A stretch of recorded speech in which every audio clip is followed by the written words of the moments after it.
hope you all are doing well. See, unit 1 એટલે કે introduction of એન્ટરપ્રિન્યોરની અંદર આપણે ચેપ્ટર 1 એન્ટરપ્રિન્યોર એની અંદર આપણે કઈ વસ્તુ ડિસ્કસ કરી તો કે ભાઈ એન્ટરપ્રિન્યોર કેવો હોવો જોઈએ, એની ક્વોલિટી, એના ફંક્શન્સ, બરાબર, એઝ વેલ એઝ એના કેરેક્ટરિસ્ટિક્સ, આ તમામ વસ્તુ આપણે ડિસ્કસ કરી. નેક્સ્ટ પાર્ટની અંદર આપણે એ જોવાનું છે કે લીડરશિપ અને એન્ટરપ્રિન્યોરને શું લાગેલું હોય છે અથવા તો હાઉ દે આર કનેક્ટેડ. બરાબર, સીધી વસ્તુ છે કે ભાઈ એન્ટરપ્રિન્યોરશિપ અને લીડરશિપ બંને વસ્તુ કનેક્ટેડ છે, ઇન્ટરકનેક્ટેડ, કેમ કે એન્ટરપ્રિન્યોર બનવા માટે તમારી પાસે લીડરશિપની સ્કિલ ઘણી જરૂરી છે, રાઈટ. સો એ મેનરની અંદર આપણે નેક્સ્ટ પાર્ટની અંદર ડિસ્કસ કરતા હતા, જેમાં આપણે ઇન્ટ્રોડક્ટરી પાર્ટ પ્રીવિયસ સેશનની અંદર ડિસ્કસ કર્યું કે ભાઈ લીડરશિપ જે છે અથવા તો કેવો લીડર જે છે એન્ટરપ્રિન્યોરની અંદર ઇન્વોલ્વ થઈ શકે, right. Late us discuss the further part, જેમાં આપણે ડેફિનેશન્સ ઇન મિનિંગ જોવાના છે, જોઈએ શું કહેવા માંગે છે. જેમ આપણે કેમ એન્ટરપ્રિન્યોરની ડેફિનેશન જોઈ હતી ઘણા બધા ઇકોનોમિક્સની, એમ આમાં બી આપણે ઘણા બધા ઇકોનોમિક્સને આપેલા મિનિંગની ડેફિનેશન્સ જોઈએ. પહેલાં સાદો મિનિંગ જોઈએ, બરાબર, સિમ્પલ મિનિંગ કે ભાઈ નોર્મલ ઇકોનોમિક્સ કે નોર્મલ બિઝનેસ એડમિનિસ્ટ્રેશન કે પછી નોર્મલ માની લો કે કોઈ બીજા સબ્જેક્ટની અંદર લીડરશિપને કેવી રીતે ટ્રીટ કરવામાં આવે છે. તો જોઈએ શું કહે છે તો કે લીડરશિપ ઇન ઇકોનોમિક્સ, બરાબર, કામ એન્ટરપ્રિન્યોરની ઇકોનોમિક્સ સાથે કનેક્ટ કર્યું છે. પહેલાં એક વસ્તુ તમને એ સમજાવી દઉં, કારણ કે એક વસ્તુ તમે જુઓ, ઇકોનોમિક્સ જે છે ને એની અંદર એન્ટરપ્રિન્યોરનો બહુ મોટો રોલ છે, કેમ કે આ ઇકોનોમિક ચાલે છે ને એ બિઝનેસમેન લોકોથી જ ચાલે છે, બરાબર. અત્યારે તો તમારું અને મારું કોન્ટ્રીબ્યુશન આની અંદર કાંઈ નથી. હા, મારું હશે કદાચ, કારણ કે હું અહીંયા તમને સ્ટડી કરાવું છું, જોબ કરું છું હું અહીંયા, અને તમને લોકોને જે છે એ મારો પ્રોફેશન જે છે એ પ્રોફેશન જે છે એના અકોર્ડિંગ કદાચ મારું થોડું કન્ટ્રીબ્યુશન હશે ઇન નેશનલ ઇન્કમ. બટ અત્યારે તમારા સાઈડથી કોઈ કન્ટ્રીબ્યુશન નથી, તો મેજરલી કન્ટ્રીબ્યુટ કોણ કરતું હતું કે બિઝનેસીસ, અને ઇકોનોમી એનાથી જ ચાલે છે. સો દેટ્સ વાય એ લોકોએ લીડરશિપની જે છે એ મેજર પાર્ટની અંદર આપેલું છે. Let us see leadership in economics means some extraordinary qualities of person by which he or she shows the path to others in production process and gains desired goal. બરાબર, કહેવાનો મતલબ એવો છે કે એક વ્યક્તિ કે જેની અંદર કંઈક એક્સ્ટ્રા ઓર્ડિનરી સ્કિલ છે, બરાબર. એક વસ્તુ તમને કહી દઉં કે લીડરશિપ સ્કિલ છે ને એના માટેનું એલિમેન્ટ જે છે ને એ તમારી અંદર જન્મથી જ હોય. હા, તમે એ વસ્તુ આઈડેન્ટિફાઈ ના કરી શકતા હોય, કારણ કે તમે એક પ્રકારના ટાસ્ક તમારા ઉપર આવ્યા નથી એટલા માટે, બરાબર. But the thing is that કે એક્સ્ટ્રાઓર્ડિનરી ક્વોલિટી કોઈ પર્સન પાસે હોય અને એ પર્સન એ ક્વોલિટી થ્રુ બીજા કોઈ લોકોને રસ્તો દેખાડે છે કે ભાઈ આમ જાઓ, તમે તમારા માટે ફ્રૂટફુલ છે, આગળ તમારા માટે ઘણું બધું છે, તમારા માટે સ્કોપ છે, બરાબર. તો કોઈ પણ વ્યક્તિને રસ્તો દેખાડે, અને એ પણ કેવી રીતે કે પ્રોડક્શન પ્રોસેસની અંદર બિઝનેસના કન્ટેક્સમાં કે છે તો પ્રોડક્શન પ્રોસેસ જ આવશે. બટ આના સિવાય બી તમે જો કોઈ વ્યક્તિને એવું દેખાડો છો કે પેલી જગ્યાએ જો જોબ છે, you please go there and you can do immensely good thing, બરાબર, તમે બહુ સારી વસ્તુ કરી શકો છો, તો એ પાથ બતાવવાનો એ પણ એક લીડરશિપની જ ક્વોલિટી છે, બરાબર. સી નેક્સ્ટ કે છે એન્ડ ગેઇન ડિઝાયર્ડ ગોલ્સ, બરાબર. Desired gains tolls desired goal, બરાબર. એટલે શું કે એની ઈચ્છાપૂર્વકના એને જે કાંઈ પણ ગોલ્સ વિચાર્યા હતા, ગોલ સેટ કર્યા હતા, એ ગોલ જે છે એ પોતે વ્યક્તિ અચીવ કરી શકે. ભાઈ આ બહુ સીધો સાદો મિનિંગ છે. હવે જોઈએ ડેફિનેશનની અંદર પ્રોફેસર જ્યોર્જ ટેરી શું કહે છે, બરાબર. પ્રોફેસર જ્યોર્જ ટેરીનું કેવું એમ છે કે the leadership is activity of influencing people to strive willingly for group objectives. I know આ વસ્તુની અંદર તમને સમજતા થોડી વાર લાગશે, પણ આને આપણે કટકા કરી અને ગુજરાતીની અંદર અને ઇંગ્લિશ બંનેને સાથે સાથે સમજીએ. See leadership is activity of influencing people to strive willingly, બરાબર. એટલે કેવું તો કે કોઈ વ્યક્તિને આપણે ઇન્ફ્લુઅન્સ કરવા, એના જે છે એ ગોલ અચીવ કરવા અને આપણા ગ્રુપ ઓબ્જેક્ટિવ્સને પણ અચીવ કરવા માટે, that is known as the leadership. આવું પ્રોફેસર જ્યોર્જ ટેરીનું કહેવું છે. એટલે શું તો કે હું માની લો કે આપણે ગ્રુપ છીએ અને હું લીડર છું, તમારા કંઈક ગોલ હશે કે ભાઈ મારે ગ્રેજ્યુએશન પછી આમ કરવું છે, આના પછી આ રીતની એક્ટિવિટી કરવી છે, એના પછી બીજી કોઈ એક્ટિવિટી કરવી છે, કે મેડમ મારે બિઝનેસ કરવો છે, ધંધો કરવો છે, કે મેડમ મારે ઇમ્પોર્ટ એક્સપોર્ટની કન્સલ્ટન્સી ખોલવી છે. તો આ બધું શું છે? તો કે આ તમારા ગોલ્સ છે. હા, તો આપણે ગ્રુપ ઓબ્જેક્ટિવ એક છે, જે મારો ઓબ્જેક્ટિવ છે કે તમને તમારા ગોલ સુધી પહોંચાડવું. કે હા, આપણે બંને લોકો ભેગા થઈ જઈએ અને હું તમને એવી વસ્તુ કરવા માટે ઇન્સ્પાયર કરું કે એવી વસ્તુ કરાવડાવું તમારી પાસેથી, જેથી કરીને તમે તમારા ગોલ સુધી પહોંચી જાઓ. તો એવી સ્કિલને શું કહેવાય? તો કે લીડરશિપ સ્કિલ. ફાઇન, એવી સ્કિલને લીડરશિપ સ્કિલ કહેવાય, એવું પ્રોફેસર જ્યોર્જ ટેરી કહે છે. સી નેક્સ્ટ પાર્ટ પર જોઈએ શું કહેવા માંગે છે. તો નેક્સ્ટ તમે એવું કહે છે કે leadership is not making friends in influencing people salesmanship. બરાબર, લીડરશિપનો મતલબ ક્યારેય એવું નથી થતો કે તમે કોઈને તમારો ભાઈબંધ બનાવી લો અને પછી એને ઇન્ફ્લુઅન્સ કર્યા જ રાખો કે તું આ એક્ટિવિટી કરને, તું પેલી એક્ટિવિટી કરને, આ અને તે, એવું બધું. બરાબર, તો લીડરશિપ એક્ટિવિટી કેવી કોને? તો કે it is the lifting of man's vision to higher sights. એટલે કે કોઈ વ્યક્તિ જે છે એનું વિઝ્યુલાઇઝેશન છે, એની દીર્ઘદ્રષ્ટિ જે છે, બરાબર, એની ફોરસાઇટેડનેસ જે છે એને તમે ઊંચી લઈ જાઓ.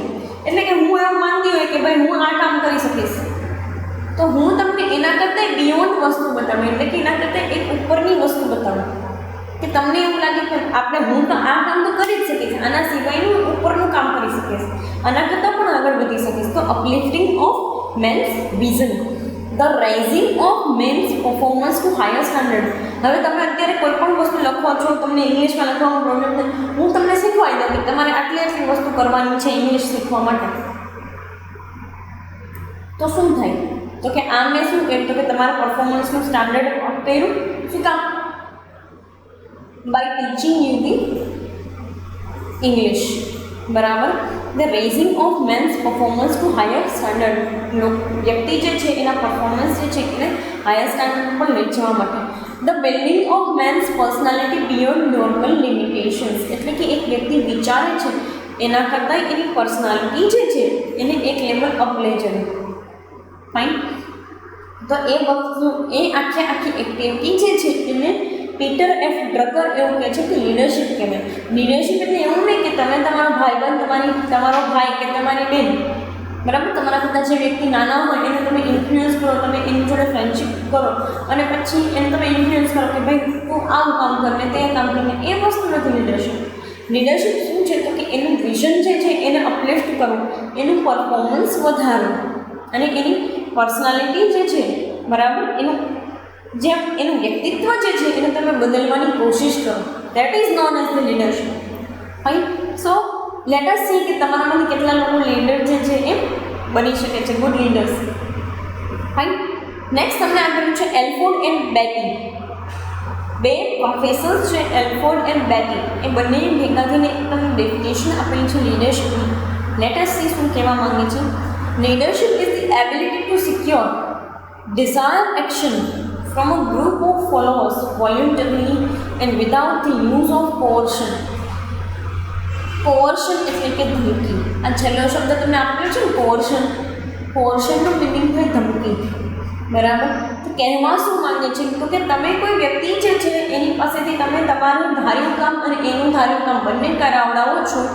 એ પણ તમારા ફોલોઅર્સ કે જે તમારી સાથે છે, તમારા ટીમ મેમ્બર્સમાં છે, બરાબર, તમારા ફોલોઅર્સ લોકો છે, તમે કેમ કરવાવાળા લોકો છે, એ લોકો પાસે વોલ્યુન્ટરીલી એના ગોલ અને તમારા ગોલ બંને ગોલ તમે અચીવ કરાવડાવો છો વિધાઉટ એની કોર્શન, એટલે કે કોઈ પણ પ્રકારની ધાક ધમકી સિવાય. બરાબર, તો that is known as the leadership. Fine, એને લીડરશિપ કહેવામાં આવે છે. હવે તમને લીડરશિપના કન્ટેક્સમાં 3 પ્રોફેસરે ડેફિનેશન આપેલી છે અને એક જે છે એ સિમ્પલેસ્ટ મિનિંગ છે. આ ત્રણેય અને એક ચોથી વસ્તુ સિમ્પલ મિનિંગ, આ બધી વસ્તુની અંદર આપણે ફોકસ કરીએ તો આપણને એક વસ્તુ જાણવા મળે. શું? તો કે લીડર કેવો હોવો જોઈએ, અથવા તો નેતૃત્વતા કેવી હોવી જોઈએ. તો કે ભાઈ તમે તમારા તો ગોલ અચીવ કરો જ છો, પણ સામેવાળી વ્યક્તિને પણ એનું વ્યક્તિત્વ પણ એક નિખારવાની કે એનું વ્યક્તિત્વ પણ જે છે એ સારું બનાવવાની ટ્રાય કરો છો. ફાઇન, તો એને જ લીડરશિપ કહેવાય છે. બરાબર, તો એક કેસમાં એ લોકો શું કહે છે? તો કે સિમ્પલી જે કોઈ બી વસ્તુ છે એની અંદર લીડરશિપ કોને તો કે પોતાની બુદ્ધિમત્તાથી, પોતાની એક એક્સ્ટ્રા ઓર્ડિનરી ઇન્ફ્લુએન્સિંગ સ્કિલથી એ દરેક લોકોને ઇન્ફ્લુઅન્સ કરી અને શું તો કે એની પાસે કામ કરાવવા છે, ધમકી ધાકથી નહીં, કે ખીજાઈને નહીં, કે ઓર્ડરના ફોર્મેટમાં નહીં, તો કે બહુ પ્રેમથી અને વોલેન્ટરીલી જે લોકોને કરવું છે એને તો આપણે ટીમ મેમ્બરમાં લેશું, જેને નથી કરવું એને તમે ગમે તેમ કરીને કરાવડાવશો, એનાથી કાંઈ ફેર નહીં પડે. ફાઇન. સો એ સ્કિલના લોકો લીડરશિપ કીધી છે. Let us discuss the next part. Next પાર્ટની અંદર તમને કેરેક્ટરિસ્ટિક્સ આપેલા છે, કેરેક્ટરિસ્ટિક્સ ઓફ લીડરશિપ. બરાબર, લાક્ષણિકતાઓ આપેલી છે કે નેતૃત્વતાની લાક્ષણિકતા હોવી શું જોઈએ, નેતૃત્વની લાક્ષણિકતા હોવી શું જોઈએ. Late us discuss it. પહેલું તમને કીધું છે પ્રેઝન્સ ઓફ ફોલોઅર્સ. પહેલી વસ્તુ કે લીડરશિપ થાય જ નહીં કે જો ફોલોઅર્સ નથી તમારા કોઈ, ઓર એલ્સ તમારી પાસે કોઈ ટીમ મેમ્બર્સ નથી. બરાબર, તમારા કોઈ ફોલોઅર્સ નથી ઓર એલ્સ તમારી પાસે કોઈ ટીમ મેમ્બર્સ નથી, તો લીડરશિપ આવે જ નહીં. અને એક વસ્તુ હું તમને લાઈફ લેસન તરીકે કહું છું, એવું નથી કે આની અંદર આવે છે ને કહું છું, બટ લાઈફ લેસન તરીકે એક વખત તમે લીડરશિપ લેશો ને તો ઓટોમેટિકલી જોડાઈ જશે લોકો. Fine. So do it for the interest of society and for the interest of yours. બરાબર, તમારા બી સારા માટે કરો અને સોસાયટીના પણ સારા માટે. ફાઇન. પહેલી જ વસ્તુ તમને કીધી છે પ્રેઝન્સ ઓફ ફોલોઅર્સ, એટલે કે તમારી પાસે ટીમ મેમ્બર્સ સાથે તમારા ફોલોઅર્સ હોવા બહુ જરૂરી છે. નેક્સ્ટ પાર્ટ તમને કહે છે કોમન ઇન્ટરેસ્ટ. આપણા બધાનો, કદાચ હું લીડર છું ને તમે લોકો મારા ફોલોઅર્સ છો તો આપણા બધાનો એક કોમન ઇન્ટરેસ્ટ હોવો જોઈએ. એટલે શું તો કે કોમન ગોલ. કોમન ઇન્ટરેસ્ટ એટલે શું તો કે આ ઇન્ટરેસ્ટ એટલે વ્યાજની વાત નથી કરતા, તો કે કોમન ઇન્ટરેસ્ટ એટલે કે એક એવી વસ્તુ કે જેમાં આપણા બંનેનો ધ્યેય જે છે એ છુપાયેલો હોય. એક એવો ધ્યેય કે જેમાંથી મારા ટીમ મેમ્બર્સ એટલે કે તમારા લોકોની ડિઝાયર ફૂલફિલ થાય, મારી ડિઝાયર ફૂલફિલ થાય. So that is known as the common interest. બરાબર. નેક્સ્ટ તમને કહે છે વિલિંગ કોઓપરેશન. વિલિંગ એટલે ઈચ્છા હોવી કોઈ વસ્તુની. કોઓપરેશન એટલે કે સાથ સહકાર આપવો. લીડરશિપની અંદર આજુબાજુના લોકોનું એટલે કે તમારા ફોલોઅર્સ લોકોનું કે તમારા ટીમ મેમ્બર્સનું વિલિંગ કોઓપરેશન હોવું બહુ જરૂરી છે. એટલે કે એ લોકો કોઈ કામ પરાણે કરતા હોય એવું નહીં, તો કે સિમ્પલી એ લોકો જે છે એ તમારી સાથે જે છે એ જોડાવા જ માંગતા હોય અને ઈચ્છા શક્તિથી પોતાની સ્વ ઈચ્છાએ જોડાયેલા હોવા જોઈએ. એવું નહીં કે તમે કીધું અને પછી પરાણે આવે છે અને પછી એના કામની અંદર કોઈ એફિશિયન્સી જ ના હોય, કોઈ ગુડનેસ જ ના હોય એના કામની અંદર. ફાઇન. સો એ તેની અંદર કે છે વિલિંગ કોઓપરેશન. સ્વ ઈચ્છાએ તમે સાથ સહકાર આપવાવાળા તમારી પાસે વ્યક્તિ હોવા જોઈએ. બરાબર. અને એ તમે એક વખત નેતૃત્વ લેશો ને તો આપમેળે આવી જશે. બરાબર. સો ડુ ઇટ. નેક્સ્ટ તમને કહે છે ડિસિપ્લિન એન્ડ ડેડિકેશન. આ તો બહુ ઇમ્પોર્ટન્ટ વસ્તુ છે, હોવી જ જોઈએ. બરાબર. ડિસિપ્લિન એક તો પહેલાં તો શિસ્ત અને તમારી કોઈ વસ્તુ પાછળનું ડેડિકેશન એટલે કે કોઈ વસ્તુ પાછળ જે છે એ તમારું કન્ટ્રીબ્યુશન. બરાબર. તમારા સાઈડથી એ વસ્તુ પાછળ જે છે એ એફર્ટ્સ હોવા જોઈએ, અમુક પ્રયત્નો હોવા જોઈએ. ડેડિકેશન વગર લીડરશિપનું કોઈ મહત્ત્વ હોતું નથી. તમે જ્યારે કોઈ કામ હાથમાં લ્યો છો ને તો એ કામને પછી પૂરું કરો. મેં એ પણ વસ્તુ જોયેલી છે તમારા લોકોની કે એક વખત કોઈ કામ હાથમાં લીધું પછી આગળ જતાં એ કામની અંદર થોડાક પ્રોબ્લેમ્સ આવે છે કે થોડીક મુશ્કેલી આવે, then you leave the things અને તમે તમારા બીજા પ્રોબ્લેમ્સને લઈને બેસી જાઓ છો. ચાલુ કરેલું કામ પૂરું કરવાની ઈચ્છા ધરાવતા જ નથી. તો ડિસિપ્લિન એન્ડ ડેડિકેશન બંને વસ્તુ હોવી જરૂરી છે. બરાબર. સો એ મેનરની અંદર તમને કહે છે કે પહેલાં તો શિસ્ત, આ વસ્તુ બહુ જરૂરી છે તમારી સાઈડથી ને તો ખાસ હોવી જરૂરી છે. ડિસિપ્લિનમાં રહેતા શીખવું, સેલ્ફ ડિસિપ્લિન બહુ જરૂરી છે. અને હવે આપણે એ જેવી છે નહીં કે લોકો આપણને વારે કીધા રાખે કે તમે ડિસિપ્લિન રહ્યો. Fine. So this is the thing. એક શિસ્ત અને એના માટેના પ્રયત્નો હોવા જરૂરી છે. નેક્સ્ટ તમને કહે છે ડાયનેમિક એન્ડ કન્ટિન્યુઅસ પ્રોસેસ. ડાયનેમિકનો મિનિંગ મેં તમને પ્રીવિયસલી પણ સમજાવી દીધો હતો, ફરી પાછું કહું છું. ડાયનેમિક એટલે એવર ચેન્જિંગ, સમયે પરિવર્તિત થતી વસ્તુને ડાયનેમિક કહેવાય છે. તો એ લોકો કહે છે શું તો કે ડાયનેમિક અને કન્ટિન્યુઅસ પ્રોસેસ, એટલે કે ચાલતી રહેતી અને પડે પડે બદલાતી રહેતી એવી જે છે એ પ્રક્રિયા છે. શું તો કે નેતૃત્વતા, લીડરશિપ. વાત પણ સાચી છે. લીડરશિપ છે ને એમાં તમારે દરેક વખતે ચેન્જ કરવા પડે. હવે કોઈ વખતે આપણો પ્લાન આપણે ભેગા મળીને બનાવી હતી કોઈ યોજના અને એ ફેલ થઈ જાય છે તો આપણે એમાં હારી ના જવાનું હોય, એના માટે બીજી વસ્તુ કરવાની છે, એનો અલ્ટરનેટ ઓપ્શન ફાઇન્ડ આઉટ કરવાનો છે અને એ અપ્લાય કરી શકીએ આપણે. Fine. So dynamic and continuous process એટલે કે ચાલતી રહેતી પ્રોસેસ જે છે એ વસ્તુ. નેક્સ્ટ તમને કહે છે એક્ટિવ પાર્ટિસિપેશન. આ વસ્તુ ખાસ હોવું જરૂરી છે. ટીમમાં એક વખત જોડાઈ ગયા પછી તમારું એક્ટિવ પાર્ટિસિપેશન જ નથી. તમે કોઈ વસ્તુની અંદર એવી રીતે એવી સારી રીતે પાર્ટિસિપેટ જ નથી થતા. સો હાઉ યુ વિલ નો? કેમ તમને ખબર પડે કે આપણા ગોલ્સ અચીવ થાય છે કે નહીં, કે આપણે જે વસ્તુ માટે આગળ વધ્યા હતા એ વસ્તુ એકચ્યુઅલ વેની અંદર થાય છે કે નહીં? બરાબર.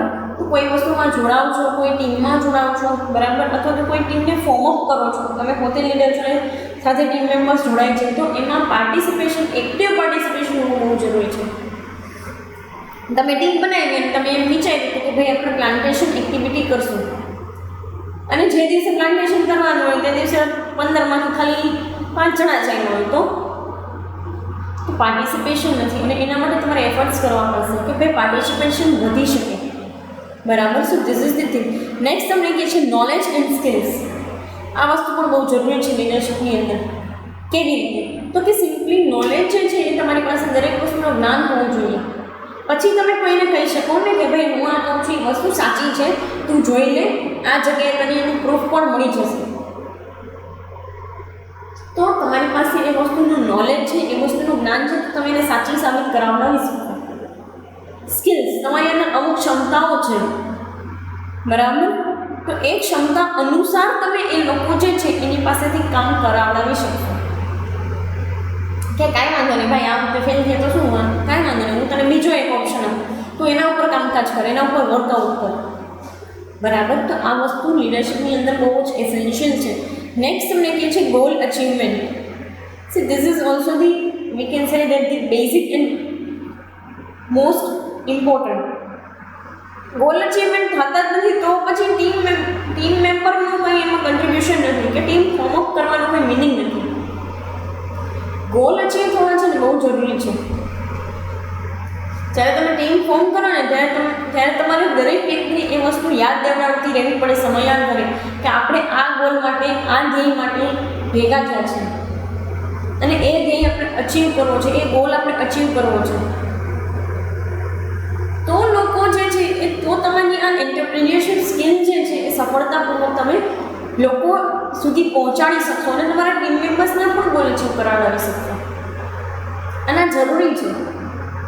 બરાબર. તમે જ્યારે કોઈ વસ્તુ પ્લાન કરો છો ને એમ કહો છો કે આપણે બધા જાય ભેગા થઈને જાય કોઈ જગ્યાએ, પછી ત્યાં પહોંચવાવાળા બહુ ઓછા હોય. શું કામ? કારણ કે તમે એ લોકોને યાદ જ નથી દેવડાવ્યું કે આપણે આ ગોલ માટે જઈએ છીએ. We are doing this for this thing. બરાબર. લાસ્ટ તમને કહે છે સ્ટાઇલ. એ પણ વસ્તુ મેટર કરે છે. લાસ્ટમાં આપણે સૌથી લાસ્ટમાં એક ટોપિક આવે છે એન્ટરપ્રિન્યોરશિપ, લીડરશિપ સ્ટાઇલ. લીડરશિપ સ્ટાઇલની અંદર કઈ કઈ વસ્તુ તો કે કોઈ વ્યક્તિ જે છે એ ઓર્ડરના ફોર્મેટની અંદર કામ કરાવવાનો છે, કોઈ ફ્રેન્ડ્સના ફોર્મેટની અંદર, કોઈ ગાઈડ એટલે કે ગાઈડન્સ તરીકે વર્ક કરી અને જે છે એ કામ કરાવવાના છે બીજા લોકો પાસે કે એના ટીમ મેમ્બર્સ પાસે. તો અલગ અલગ લીડરશિપ સ્ટાઇલ ઉપર ડિપેન્ડ કરે કે લીડરશિપ તમારી કેટલી સારી રહેશે, આગળ જઈને કેટલી ફ્રૂટફુલ રહેશે. પર્ટિક્યુલર આ સેશન માટે આપણે meaning as well as definition જે છે એ વસ્તુ ડિસ્કસ કરેલી અને કેરેક્ટરિસ્ટિક્સ જોયા દરેક વસ્તુના લીડરશિપની અંદર. કમિંગ સેશનની અંદર આપણે જે છે એ importance as well as essential quality, style of leadership, આ તમામ વસ્તુ જે છે એ ડિસ્કસ કરશું. તો અત્યારે અહીંયા સુધી રાખીએ. બરાબર. કમિંગ જે છે એ કમિંગ પાર્ટની અંદર ડિસ્કસ કરશું. Thank you so much.